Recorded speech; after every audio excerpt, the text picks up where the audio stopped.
thought I would just make a quick video to show you a little bit about ChatGPT. People got mixed ideas on, whether it's appropriate for using it for church stuff or even sermons, but I thought I'd do this. It's the easiest way just to show you a quick video and you can decide for yourself. But I think it's very helpful, especially maybe with your with the program Toowoomba Leadership College starting up. Could be a really useful tool to help structure some of your lessons or something like that. Anyway, here we go. So you just got to create a free account and you go to openai.com to do that. And you're looking for ChatGPT. So you can start a new chat up here in the top left hand corner. And there's plenty of tutorials, but yeah. So here's one that it'll keep a record of all your chats down the side here. So there's a couple that I've kept, which I use all the time. The rest I just delete. They're not worth keeping. But the Bible study one, I got some DIY stuff, which helps me know what tools to use or what, this and that. Some cooking stuff. Down the side, if I click on my profile, I've got some settings you can have a look at, but the custom instructions is something worth knowing about. If I click on that, I can give it some custom instructions which it will apply to every single chat that I start up. So I've got convert all measurements to Australian metric, so that's, yeah, and I want to be addressed as Alex. There's some other things that I might put in here. All Bible scriptures to be in New Living Translation. That's just one that I thought I had in there. I must have taken it out. But anyway, I just want to show you the Bible study one, something that I did here. Where is it? Okay. I just want to go back to the start to give you an idea of what we can do with it. Okay, so I've started off here and I've queried, I want to write a sermon on grace. What are some obscure stories from the Bible that illustrate God's grace? And it's come up with a list for me. And if you weren't happy with that list, you could ask it to give me some more obscure stories or expand the list or whatever. So I've gone down. My next question is, let's turn number 4 into a 5-point sermon.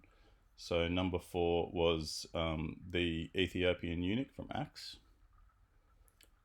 Okay, so it's gone, okay, and it's given me a basic outline that I could use. Now, if I'm not happy with any one of these points, I can just expand, like I'm having a conversation with this computer. But I've just gone with what it's given me. And then I've queried it further, rewrite, including the full text for each scripture reference, because it's given me the scriptures, but it hasn't really included the group. So it's going, okay, yep, certainly here's the same version with the full same thing again, but it's given me the text. Now you can see it's in ESV. I didn't like that, so I've said rewrite from the NLT version, please, which I won't have to do anymore since I've set that custom instruction. Certainly, here we go. So it's written it again, and then I've gone, okay, let's expand on each of the points, including 3 subpoints for each main point and a scripture reference, including full text of each scripture from the NLT version. So as you can see, the results that it spits out is kind of depending on how accurate and how detailed your questions are. Otherwise, it might take you a while to kind of hone in on the information that you want. So it's done that for me. It's got, okay, so the point 1 encounter with the word, and then it's created 3 subpoints. Now, I personally wouldn't use ChatGPT.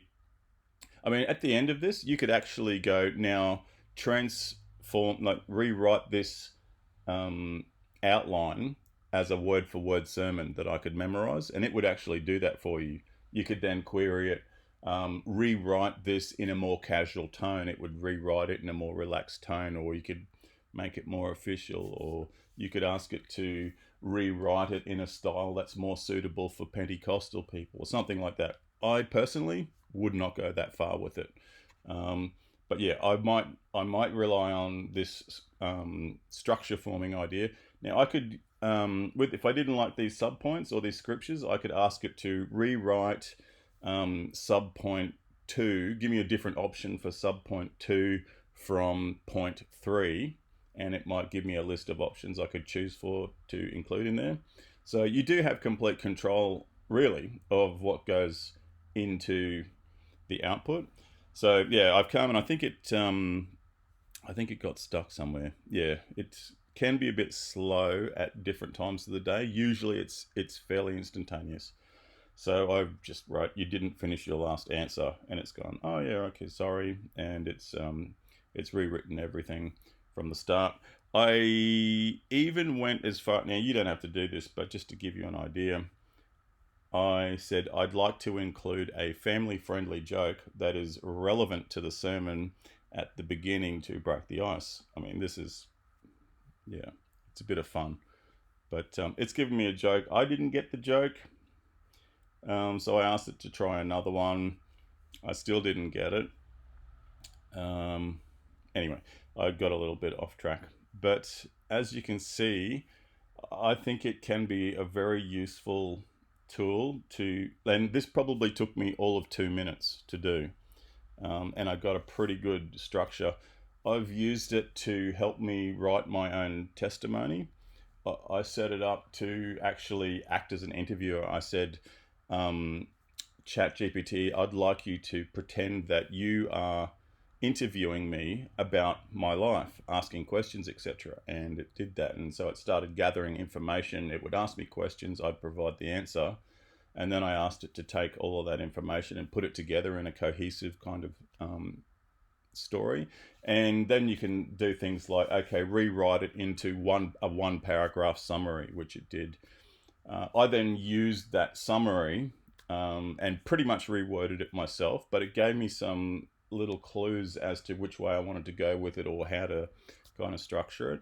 So yeah, I think it could be a very useful tool for you guys. And yeah, if I can help you with any of this stuff, please let me know. I'd be happy to do that. All right, mate. God bless.